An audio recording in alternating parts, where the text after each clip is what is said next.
sun is coming up, are you ready to go?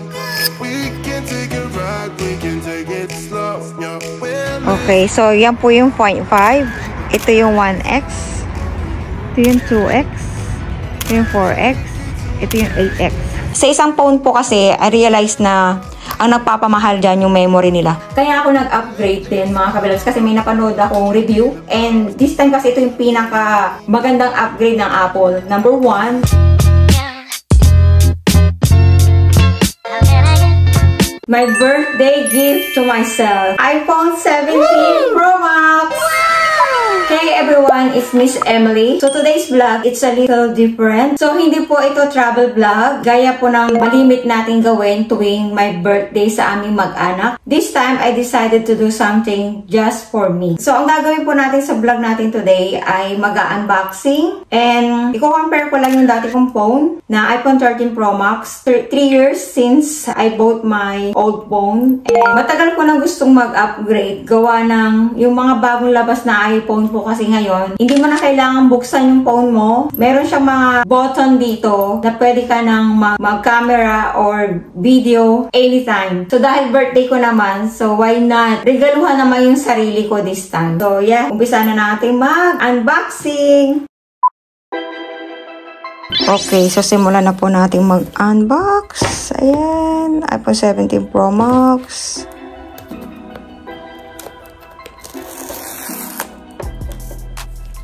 And here as well.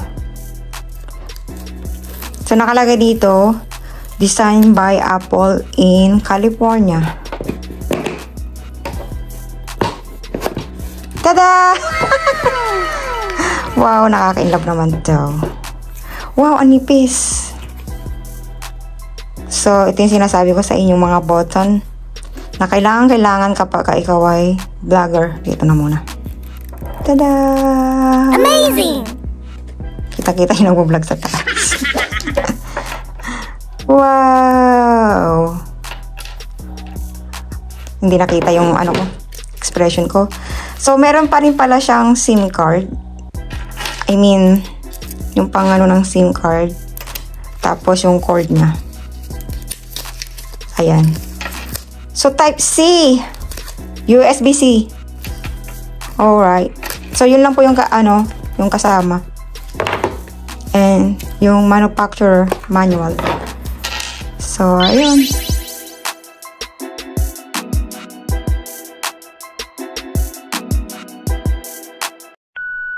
So, baka magtaka kayo mga kabilabs. Bakit pinili ko ang Cosmic Orange? Kasi, usually, mas gusto ko yung isang bagay na wala pa ako. So, meron na akong blue and I used to have silver na iPhone. So, sabi ko, kakaiba kasi ang orange. Ngayon na naglabas ang Apple ng very attractive na kulay, yung talagang mapapa-second look ka. So, parang para sa akin, kakaiba siya. Mahilig kasi ako mag-try ng isang bagay, kahit sa sapatos, kahit sa mga damit, na kapag may gano'n na akong kulay, gusto kong tinatry naman yung ibang kulay para hindi boring ba. Kaya nung unang labas to at napanood ko yung review, doon ako nag-decide na kailangan ko na talaga mag-upgrade ng bagong phone. So, ang napansin ko dito, itong latest ngayon ng iPhone ay mas smooth na siya at hindi siya madulas, kumbaga. Hindi ka matatakot na madulas sa kamay mo. And yung edge niya parang pina-smooth din. Unlike ito, medyo matulis pa siya. Ayan. So, ito yung speaker. And, ang pinagkaiba ay medyo matangkad siya ng kaunti. Kaunting-kaunti lang naman. So, ito pong gamit ko. Itong luma ko ay iPhone 13 Pro Max. Nabili ko po ito noong 2022, January. Pero nilabas po ito ng 2021. Ayan. Sa Pilipinas ko po ito binili nung ako last vacation ko sa Pinas, sa SM. So, ito po ay 1 terabyte. Itong luma ko. So, this time, wala na po silang 128 gigabyte. So, nag-i-start yung kanilang pinakamababa na memory ay 256. Sunod doon ay 560 kung hindi ako nagkakamali. And 1 terabyte yung sunod.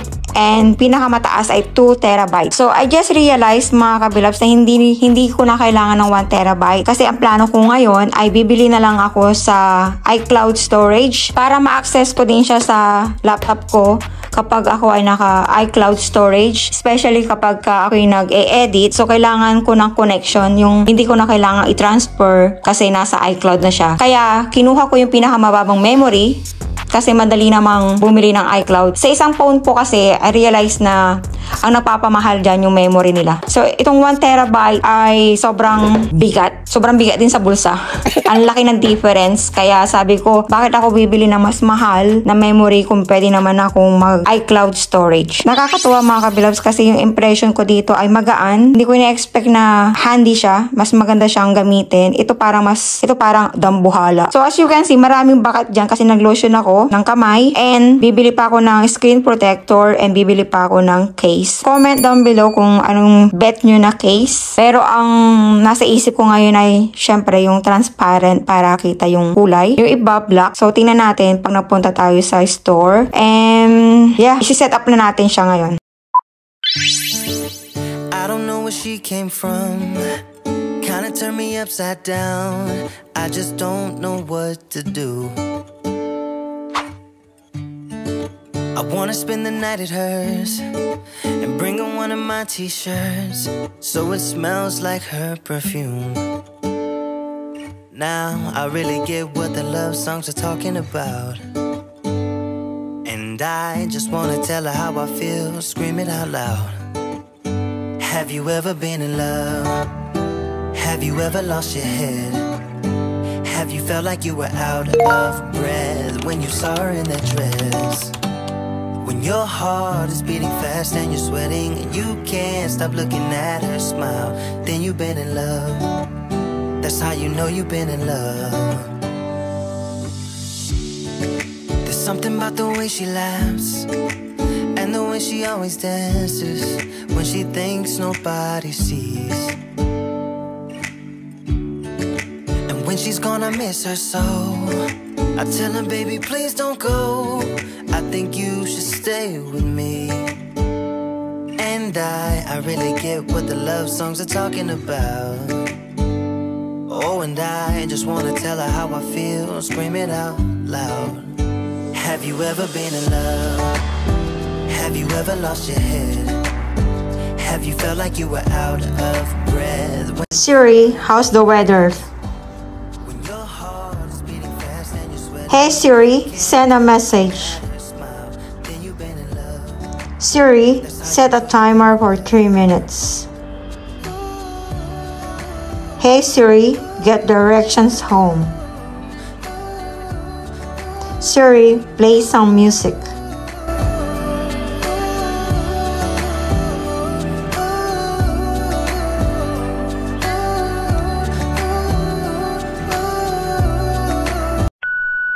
Kaya ako nag-upgrade din mga kabilabs kasi may napanood akong review, and this time kasi ito yung pinaka magandang upgrade ng Apple. Number 1 is, syempre may listahan tayo dito. Okay, una po kasi A19 Pro chip plus thermal design. So, stronger na yung CPU niya, more efficient, at better sustain under heavy tasks. Ibig sabihin mga kabilabs ay hindi na siya madaling uminit, sabi, and yung battery life niya ay mas tumatagal siya. Amazing! Yung kanyang display improvements ay 6.9-inch Super Retina XDR. And kapag ka manunod ka sa, halimbawa gagamitin mo siya sa outside, mas maganda na yung quality niya. Di ba minsan kapag ka sobrang liwanag, hindi na natin makita yung phone natin. So, sabi, mas na-improve nila. So, makikita naman natin yan sa mga susunod na araw.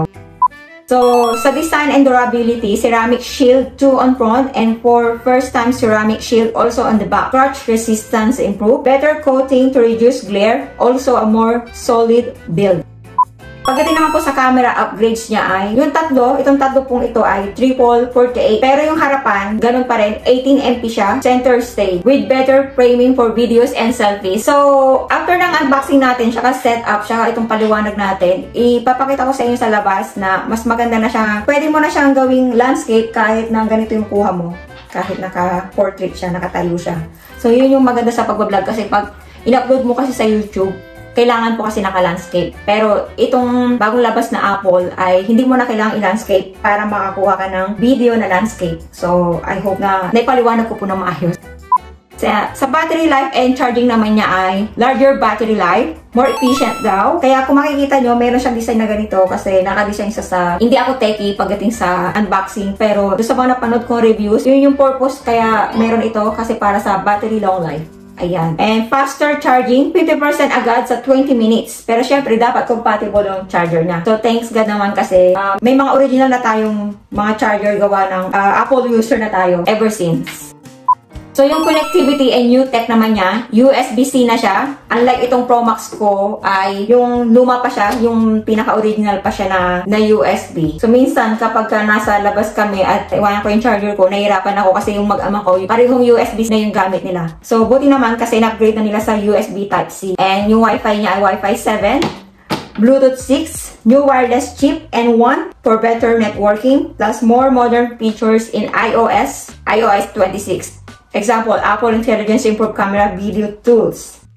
Okay, so as you can see mga kabilabs, nakikita nyo buo pa naman si iPhone 13 ko. So, bakit nag-upgrade na ako? Matagal ko nang gustong mag-upgrade kasi bilang vlogger, mas convenient kasi sa amin na telepono or yung handy phone namin ang ginagamit namin pang vlog, especially sa Reels. Mahilig nga po pala akong gumawa ng Reels. So, sa mga hindi pa po nakaka-follow sa aking Facebook page, doon po ako nag-update ng mga daily life namin. Daily life ganap. And pangalawang reason ko po mga kabilabs is we used to travel every birthday namin mag-anak. Kung lagi po kayo nakasubaybay sa vlog ko, every birthday namin, mahilig kaming mag-travel kasi diba 11 years kaming napahiwalay. So, yun yung way ko para mag-coop up, para makabawi. So, this time, sabi ko, yung ginagastos namin sa pagta-travel, ganun din naman yung presyo. Hindi nagkakalayo kapag bibili ka ng bagong phone. So, sabi ko, this time, ngayong birthday ko, para magkaroon naman siya ng remembrance, why not give myself as a treat? So, self-love and to heal my inner child.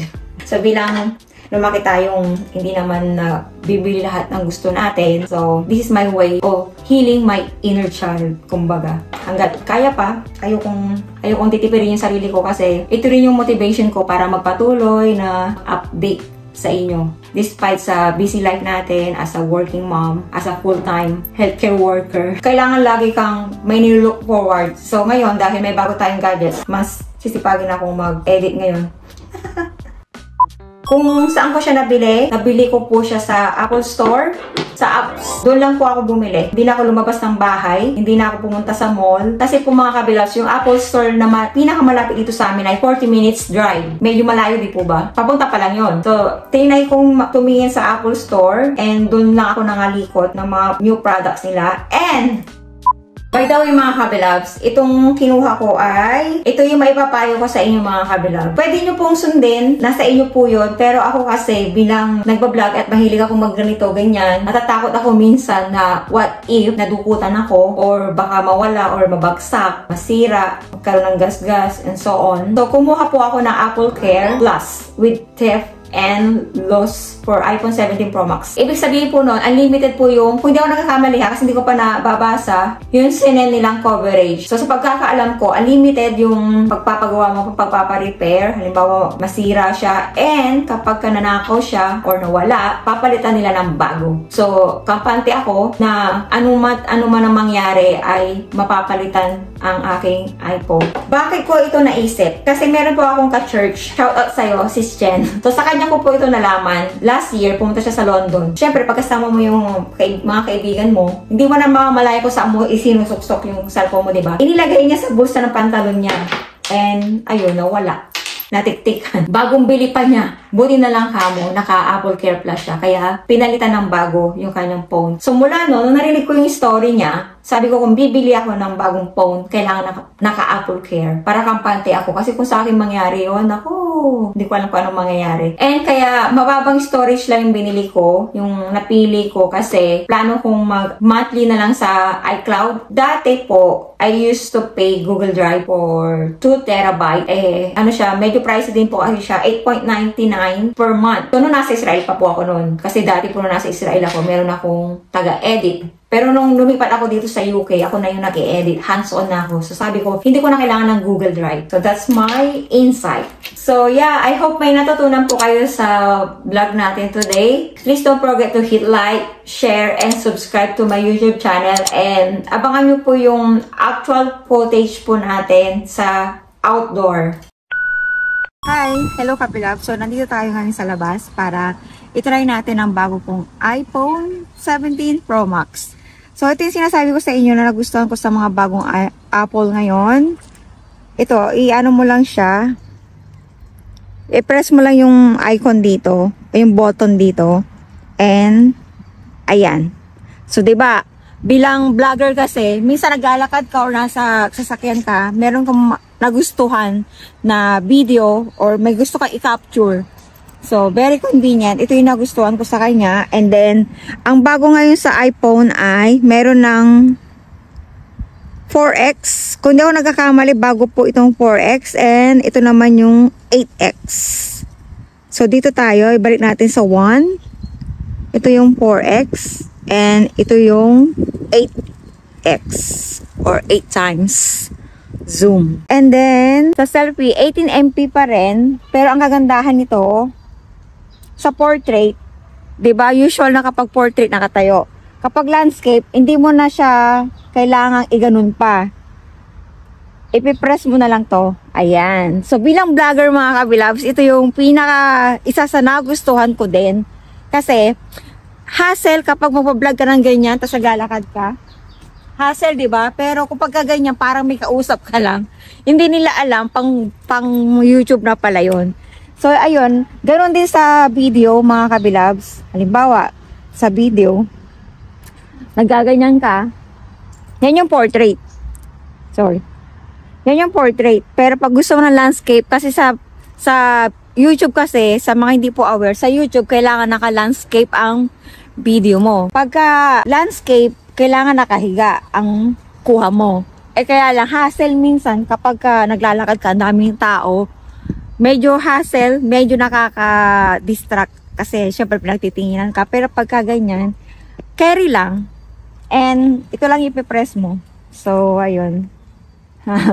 I'm so happy. And bago lang po ito sa iPhone 17. Correct me if I'm wrong. Na may dual na siya. Sa video, halimbawa naglalakad ka, gusto mong ipakita yung sarili mo para makita, halimbawa sa unboxing or pag nagluluto ka, para kita yung ginagawa mo, at the same time, kita rin yung sarili mo. So, sa video, ayan. So, let's say, naglalakad tayo. Ayan. Hello! Hello po. So, diba, nakikita yung sarili natin, and at the same time, yung background. Alright. So, ito po yung 0.5. Ito yung 1X. Ito namin yung 2X, 4X, and 8X.